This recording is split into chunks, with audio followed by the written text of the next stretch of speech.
Hello, this is Dennis Latuno. Again, welcome to my blog. Um, big reveal. Actually, I'm Dr. Dennis Latuno here in the United States. And I've been in practice for more than 28 years. I graduated at University of Southern California in 1995 in internal medicine. And I've been doing hospital work, also known as a hospitalist, for the last more than actually 10 years at Palmdale Regional Medical Center.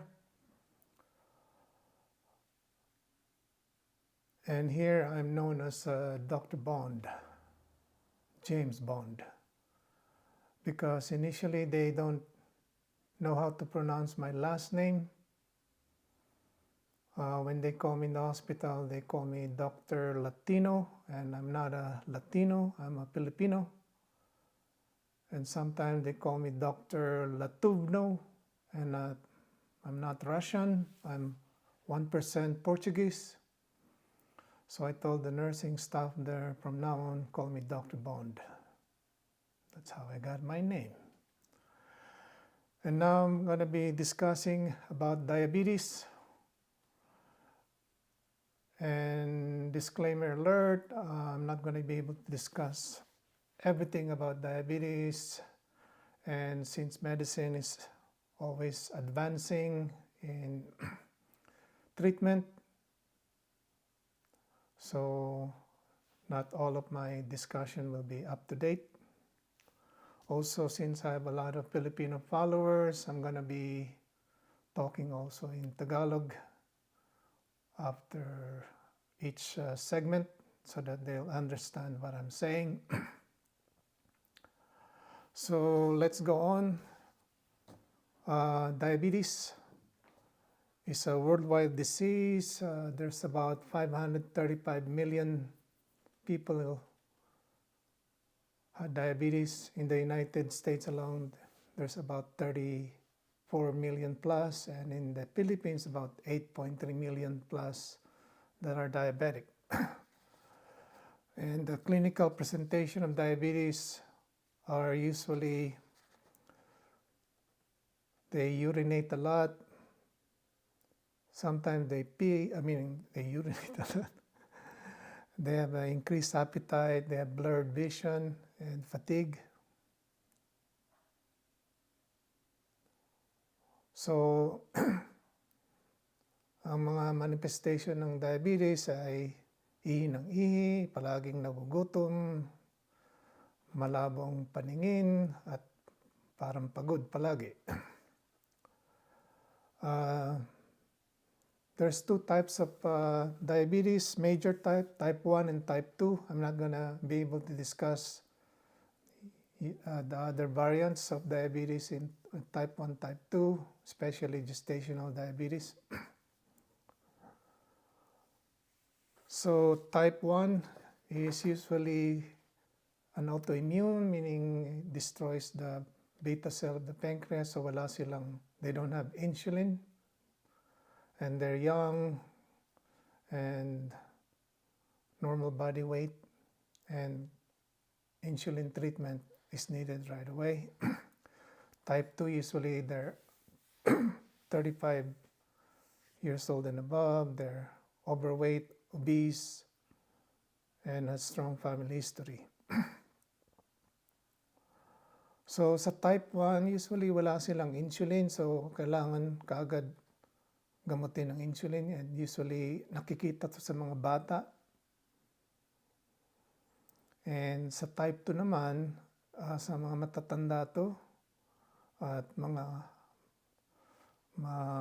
overweight, yung mga matataba.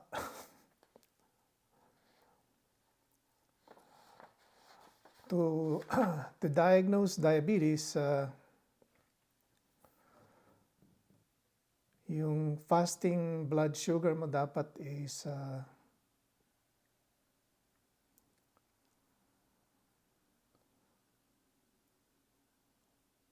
pag equal or greater than 126, dito sa US and sa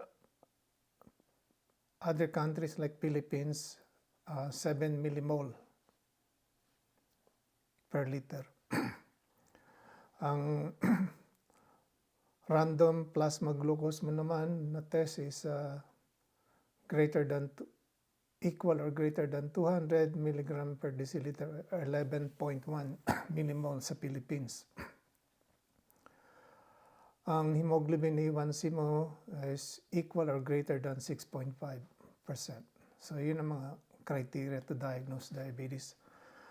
And there's a condition called pre-diabetic, and to diagnose this, you have to have impaired fasting glucose of 100 to 125, or hemoglobin A1C of 5.7 to 6.4. And these are all blood tests. Sa mga Pilipino viewers, kung meron kayong mga manifestation na ganito, you better see your doctor right away.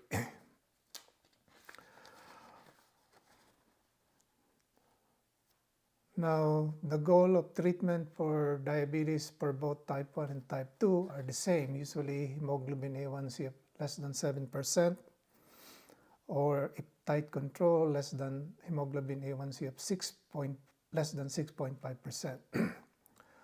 Ang target blood pressure is less than 130/80. Ang lipid target mo, yung bad cholesterol, is less than 100. Yung total cholesterol, less than 150. Yung good cholesterol for female is HDL of greater than 50, and for male, HDL is greater than 40.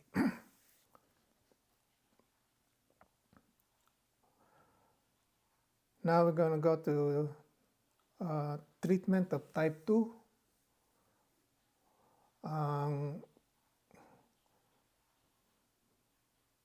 I-discuss ko lang yung mga common na ginagamit ng mga doktor dito sa US, or maybe ginagamit din sa Philippines.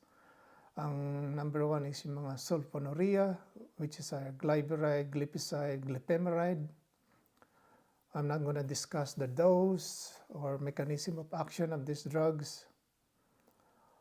But for sulfonylurea, mas maganda na malaman nyo na pag meron kayong kidney failure or matatanda na, greater than 75 years old, hindi magandang gamot ito kasi it can cause low blood sugar. And yung number 2 na ginagamit namin palagi dito ay metformin. Gusto niya na malaman, ang metformin side effect is diarrhea, vomiting, sometimes anorexia, hindi kayo makakain, or lactic acidosis, tumataas yung lactic acid nyo sa dugo.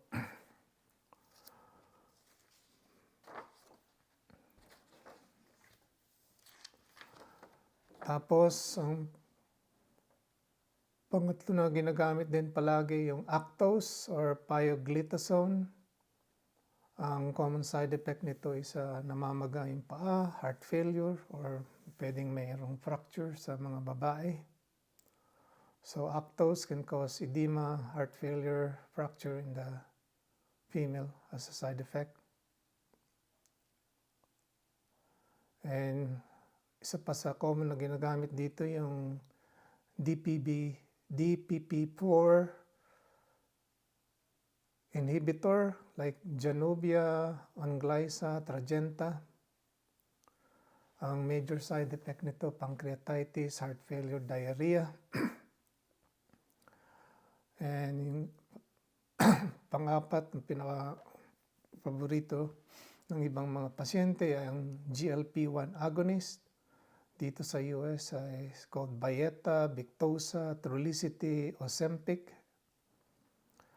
Ang magandang side effect nito is it can cause weight loss, sometimes more than 10 pounds. So, ang contraindication nito is if you have a family history of medullary thyroid cancer and men, yung multiple endocrine neoplasia.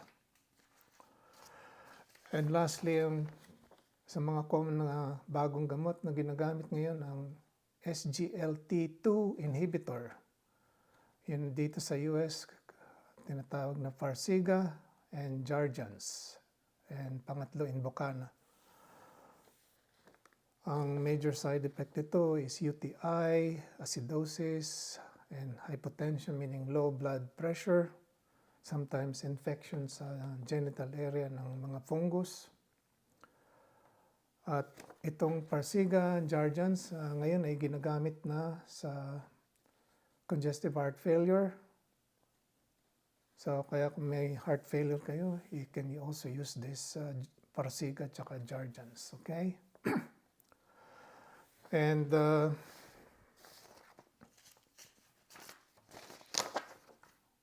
part 1 pa lang to, and part 2 will be type 1 diabetes and treatment niya, of course, insulin.